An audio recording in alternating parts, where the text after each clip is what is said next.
Vim para São Paulo com 15 anos, como entre tantos outros que estão nessa cidade. Não tinha uma vida muito fácil, o que também não é nada de novo. E fui trabalhar numa empresa que distribuía ovos, batatas e cebola. Então, imagina como era o trabalho lá. Era um trabalho árduo, pesado. Então, eram 40 caminhões encostando na plataforma todos os dias. E a gente chegando cedo, empacotando, carregando, encaixotando. Era uma coisa de outro mundo. E aí tem uma historiazinha que eu vou ter que pular, porque tem criança aqui. Então, eu vou ter que pular. Mas aí aparece lá um rapaz que, por causa de uma história que fizeram lá, uma brincadeira que fizeram, eu fiquei odiando esse rapaz. Vou fazer um parênteses aqui, gente, só uma paradinha. Perdão, esqueci de falar da minha esposa que está presente. A Rosa, ela olhou ali para mim e falou, e eu, né?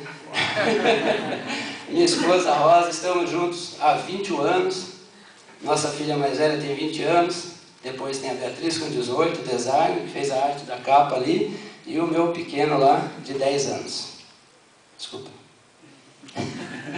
Voltando a falar desse rapaz, eu fiquei assim bravo com ele por causa de uma situação e eu queria pegar ele de qualquer jeito.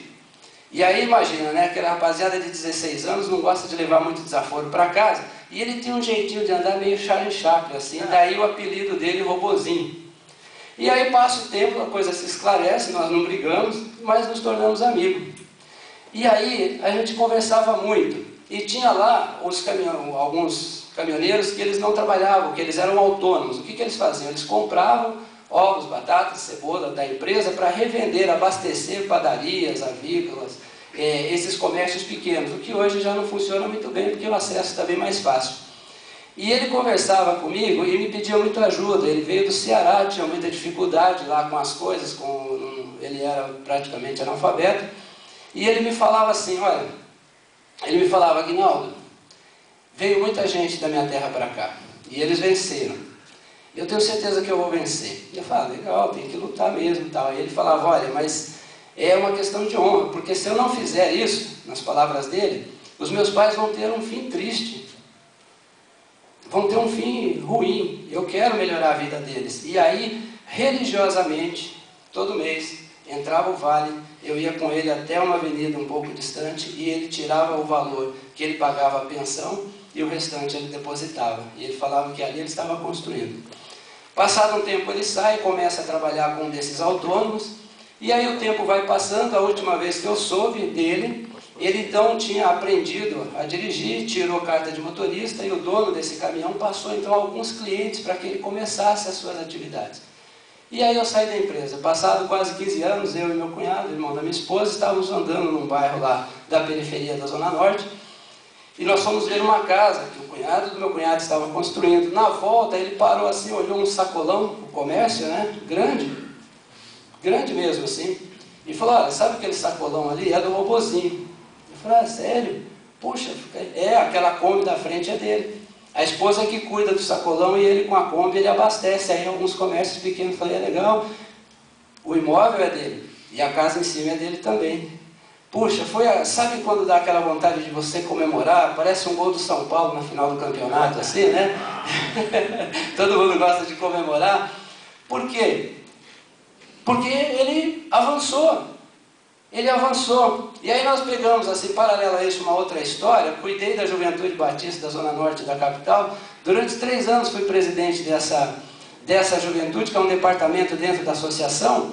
E lá tinha uma jovem chamada Dayana, que vivia em condições difíceis também. E ela alimentava um sonho, ela queria estudar odontologia. E ela tirou uma nota tão boa no Enem, não sei de que forma, aí eu acredito que com a ajuda de Deus, aí ela conseguiu uma bolsa de 100% na PUC de Campinas. A Dayana hoje tem um consultório, trabalha numa clínica e tem um consultório dela no Alto da Lapa, em São Paulo. Roberta Leal fazia parte desse grupo e passava 6 meses do ano treinando um coral que se apresentava uma única vez no nosso congresso anual. 6 meses. Agora vocês não imaginam qual era a realidade dos jovens que vinham para ensaiar para esse coral. Nós passamos uma vez, eu com a minha esposa e minhas filhas, fomos numa igreja dessa, onde a gente fazia lá o intercâmbio, entramos numa rua que fomos pedir informação para umas meninas, elas nem responderam, porque não podia responder, ficou evidente ali, tem uma ordem na rua. E aí pedimos informação para um outro senhor, depois ele olhou, mediu o carro de ponta a ponta, falou, é por aqui, e nós saímos. E passado um tempo, eu comecei a receber uns vídeos dessa Renata. Vota aí, vota aí, vota aí. Eu não gosto muito dessas coisas, tenho medo de corrente, essas coisas, né? Eu vou deletando tudo. Mas eu achei que aquilo era um pouco sério. E aí era um tal de concurso Avon Voice, que é um caça-talentos da Avon no mundo inteiro. E essa menina foi, de etapa em etapa, foi cantar em Los Angeles. É uma coisa fantástica. Mas para a gente sair um pouco desse tipo de história, o professor Frederico Hermann Jr., que hoje é nome de avenida em Pinheiros, foi o fundador da Editora Atlas, empresa em que trabalho há 21 anos. Ele participou da comissão que trabalhou para a fundação da Companhia Siderúrgica Nacional e foi um dos primeiros alunos da FECAP em São Paulo. E ele alimentava ali uma ideia, olha, nós precisamos constituir uma editora que permita que os nossos técnicos desenvolvam a sua própria literatura, porque aqui, para a gente fazer uma boa faculdade, nós dependemos, isso na época, 1944, nós dependemos de dominar uma língua estrangeira, senão não temos acesso a uma boa bibliografia. E nós temos técnicos, pessoas com qualidade, que poderiam trabalhar para desenvolver essa literatura. Passado, então, 67 anos, hoje, a editora, esse ano, ela completa 67 anos. Mais de 4.000 títulos publicados, mais de 40 milhões de livros impressos e pessoas conhecidas internacionalmente por conta das publicações. Porque lá atrás, o que acontece? Por que eu estou contando toda essa história? Porque antes de falarmos naquilo que nós encontramos muito nos livros de autoajuda, nada contra, livros muito bons, antes de muitas palestras motivacionais que levam a pessoa a quebrar uma pilastra na cabeça e dizer que consegue, antes de determinação, antes de disciplina, nós precisamos de algo que nos forneça sentido. Algo que realmente valha a pena. Algo que não torne o levantar cedo um peso. Algo que não torne o trabalhar 2 horas a mais um peso.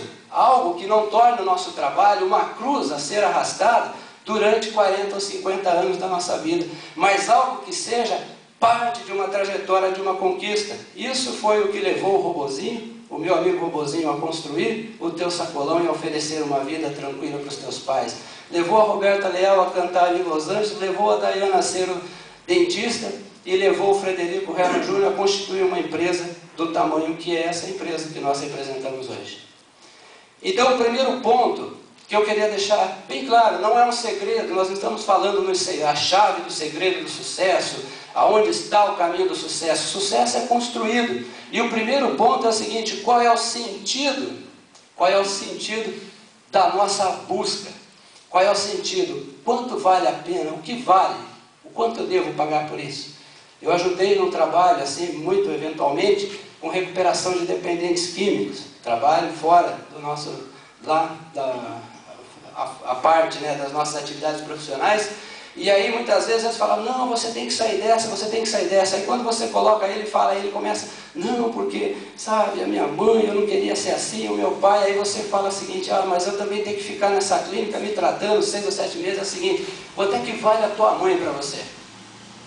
Quanto é que vale o teu filho para você? Se você não tem sentido naquilo que você faz, se não existe uma razão profunda que move, que te dê energia, tudo vai ser um peso. Tudo. E aí, trazendo para o ambiente do trabalho, aqui nós temos profissionais e empregadores, empregados e empregadores. Vai ser fácil a gente discutir quando nós falamos em competência e desempenho.